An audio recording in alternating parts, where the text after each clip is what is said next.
Am I the a-hole for telling my sister she's ridiculous for divorcing her husband over a TikTok prank?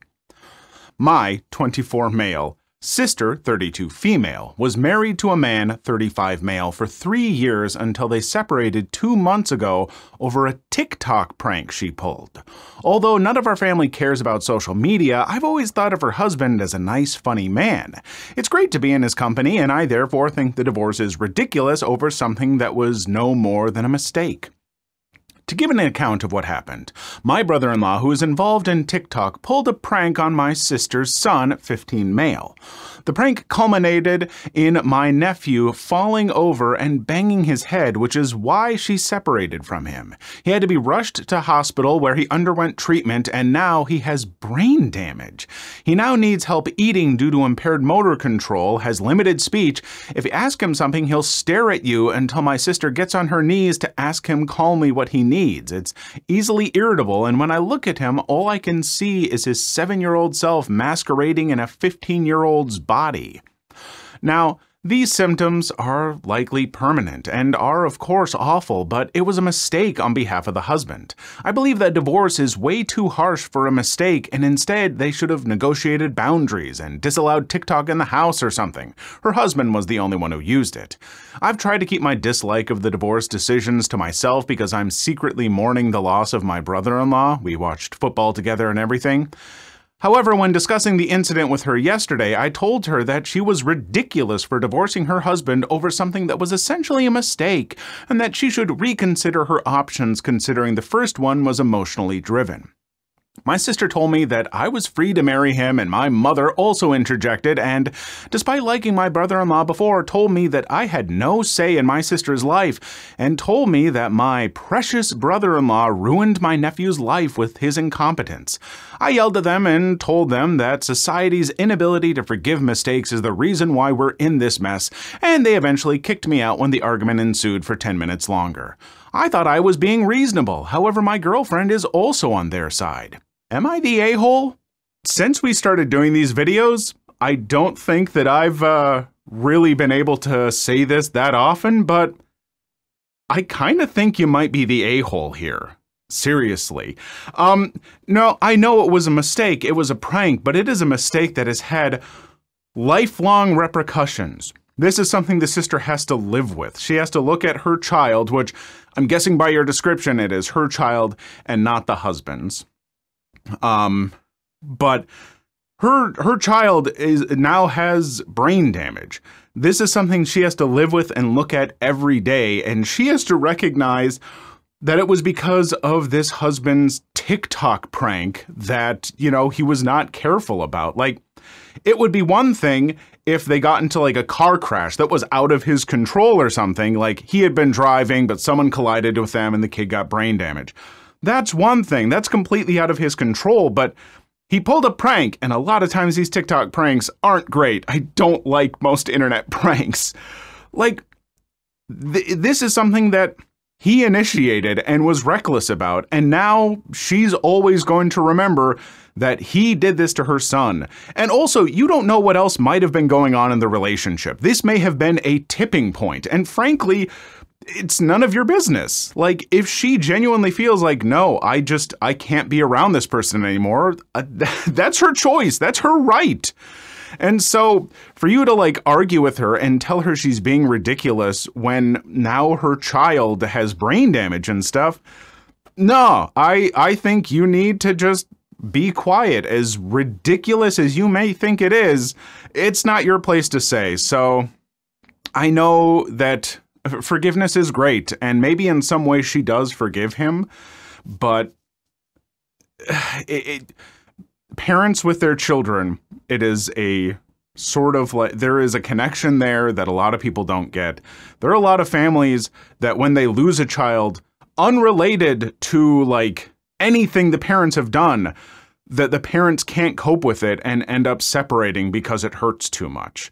So just know, if you're not a parent and you're not experiencing that, I don't think you necessarily have a right to say. Like, you can have your opinion, and maybe you're even right. Maybe he should be forgiven, but she's allowed to have her emotions and her feelings about it. So, yeah, no, I'm sorry. You need to shut your mouth. Today, I effed up by sending the wrong PDF attachments and texts to my wife. This happened years ago. Recently, another Redditor posted on here remind me of my F-up, and it was quite the F-up.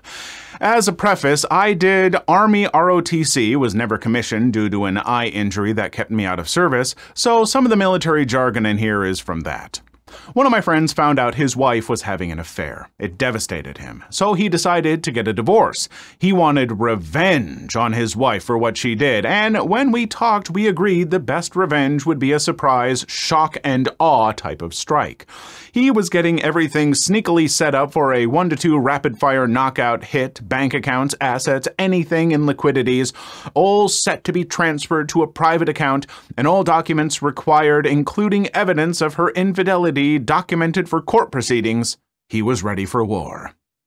Now, he worked a ton at this time, so he asked for my help in getting the documents he needed and making sure crap was in order. We ironically called this plan Order 66. Yeah, Star Wars nerds. Gotta love it. We used that in case his soon-to-be ex-wife would get suspicious. We had an easy out. It's a Star Wars reference, an inside joke. Now to the F-up. I got all the documents he needed, and I was texting him PDF docs that he would need. They were blank, but they were the right ones for filing the divorce. My dumb butt didn't check the number and sent it to my wife like this. Me. Okay, we're done. Take a look at this and get back to me. Divorcepaperwork.pdf. My wife replied, "What the F is this?" Me, still an idiot thinking it was my friend texting back. The F you think it is, dumb butt. It's the divorce paperwork. We're finished with this BS. Sign it and let's get this show on the road. Now I set my phone down and was away from it for about an hour. I came back to see my friend's text, "Hey man, did you get the docs I need?" I opened the text chat and saw they weren't there, then back up the list of the contacts and saw my wife's text chat. Then it hit me. Oh crap. Situation critical. Immediate damage control. Expect BDA catastrophic. I opened her chat and yeah, it was not good. A bunch of "what did I do to deserve this?" and "what the F is wrong with you? You owe me answers," followed by a "we will talk about this later" at the end. Her phone was on Do Not Disturb for the next 6 hours, the longest 6 hours of my life. It was in those 6 hours that I was even considering talking to a divorce lawyer because I figured she might already be putting that into action and I needed to be prepared. It was not a good 6 hours, not good at all. Once she got home, initially it looked like it was going to get nasty. Thankfully, I showed her my phone and the texts and told her about what was going down. She then shook her head, laughed, and then had me go out and buy her chocolate and ice cream as my punishment. In case anyone wants to know, my friend's divorce was pretty rough for a bit, but he did okay. Some alimony until his ex-wife remarried, which was about 1.5 years later. Assets split when almost 50-50. Stuff that was tucked away helped, some of it given to his ex during arbitration. Too long didn't read, I sent my friend blank divorce paperwork in PDF attachment form to my wife via text and then followed up with banter meant for my friend that agitated the situation further. Almost ended my marriage with this F-up. I don't know if I'm ever going to fully understand the minds of those of you who aren't at least a little bit paranoid about every single message you ever send. Like, I always double check whomever I am sending messages to for the most part, because even if it's something completely harmless and innocuous, somehow in my brain I'm like, oh, this person's gonna read like, an LOL and think that I'm laughing about something else that we talked about a week ago and they're gonna be mad at me or something. Like, come on, folks. I mean, you don't want to have full-blown paranoia or anything. I imagine that's very difficult to deal with, and I don't want to make fun of that. But I do want to say, maybe we should be just a little bit paranoid, especially when you're sending, like, divorce paperwork documents and stuff. Like, take a second glance to maybe think, like, there's only one person that I really would want to see this. I should make sure that that's the person I'm sending this to. Hey folks, quick content warning for this story. It does contain some brief descriptions of child abuse. It's only in the first part of the story or so, but if you are uncomfortable with it, this is the last story of the video, so you may want to end here. Mom lost everything after telling me to leave. This happened when I was 15. My mom was, let's be real, she probably still is, a mentally, emotionally, and physically abusive narcissist. Some highlights are when she was teaching my twin sister and me to read at the age of 4 or so. It was around 2 a.m. and my sister was having trouble learning, so my mother's solution was to beat her with a sandal every time she got a flashcard wrong. The same thing happened when my mother had me transcribe an essay she had written to my handwriting when I was 7. Every time I started a letter from the wrong position, like starting a capital M from the bottom line, she would beat me with one of her Birkenstocks. This too happened later at night, so when I got too delirious for the exhaustion and pain, she would drag me by the neck and throw me into a cold shower to wake me up so we could more easily continue the waking nightmare. When I was 13, I told her I wanted to live with my dad. They were divorced. And she told me she didn't care what I did after I turned 18. I later figured out that this was because the child support stopped at 18. Anywho, fast forward to age 15. Our relationship was understandably strained. We had guests, and she liked to use guests as a way of controlling our behavior through shame. It's easier to be an angsty teenager when your grown-up friends from church aren't watching and judging everything you do. This makes it easier for her to pretend to be a firm but loving mother, all while slipping in sideways comments like velvet daggers. Well, I decided I wasn't going to subject myself to the whole thing and spent the day outside in the woods nearby. We lived in the mountains at the time, so it was less than 100 feet from the house. When I saw our guests had left, I went back inside. My mother, perhaps unhappy at being denied a day-long emotional abuse routine, told me I wasn't welcome and that I should leave. My 15-year-old brain heard her words and knew that she only meant for a little while, but it also recognized that failed to specify any time frame at all. So I hiked a couple of miles to a friend's house and asked if I could spend a couple of days there. When my friend's dad found out that I was there and why, he was peeved and said I could stay as long as I needed. I didn't go home that evening or the next. My mom became concerned and contacted law enforcement to report me missing. This is a big deal for several reasons. We lived in the mountains in a national park, so it was a very real possibility that I had been attacked by a wild animal, become injured while hiking, drowned, or been kidnapped. Nobody knew of my mother's abusive tendencies or the squalor and neglect my sister and I lived in. Most importantly, the law enforcement was the local park rangers with which she worked daily. Law enforcement immediately contacted my dad's side of the family to see if I had turned up there or contacted them. They promptly freaked the F out and came to my house with lawyers on standby. Law enforcement then hired dogs to track my scent, and then everyone freaked out. The dogs tracked me to a nearby river where my trail died because the dogs couldn't pick up any more scent. Over the next couple of days, people were going in and out of my house, rangers, lawyers, my family, etc., and several noticed the overpowering scent of cleaning chemicals, but only the lawyer considered why a clean house would reek of chemicals.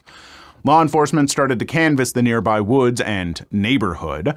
My friend's dad came to me and asked if there was somewhere else I could stay. He told me that he wouldn't kick me out and didn't want to have to lie to the police or let the dogs on his property. My friend and I figured we would just go camping for a week or so, but instead I looked up my dad's side of the family and called, and they picked me up right away. Understandably, everyone had questions. When I told them what was happening, the lawyers, horrified, pounced. A judge issued an emergency change of custody and prevented her from gaining custody until she underwent a psych eval and therapy, which my mother would never allow. The rangers, equally horrified, completely shunned my mother, and she eventually lost her job. Since she was only allowed to live in the park because she worked there, she was kicked out of her house. My friend's father and the trackers were members of the local community and churches, and they too shunned my mother. She lost her job, her house, her church, and her friends, all because she told me to leave, and I did. You know, that's a pretty happy ending right there. I'm very happy to hear that you did what you did. I would not encourage kids to go wandering off into the woods, but at the very least you did have a destination, and I assume you know the area you live in, so hopefully you were not putting yourself in danger hiking off for a couple miles to a friend's house. But yeah, with abusive households like that, anything that you kids can do to get yourself out of there, you know, inform someone with some kind of authority that you can trust, those lawyers, the rangers, stuff like that. It sounds like being able to bring this stuff up and have it all checked out of the house may have saved you and your sister a few more years of misery or worse. And, at the very best, maybe it was a wake-up call for your mom. Maybe she's changed and made amends and become a better woman. And if not, to heck with her. Either way, you don't owe her anything, and you certainly don't need to, check up on her or try and, repair any bridges that she torched down. So, I hope you and your sister are doing okay. Please leave your story in the comments. I would love to make a video on them in the future. Also, don't forget to like and subscribe.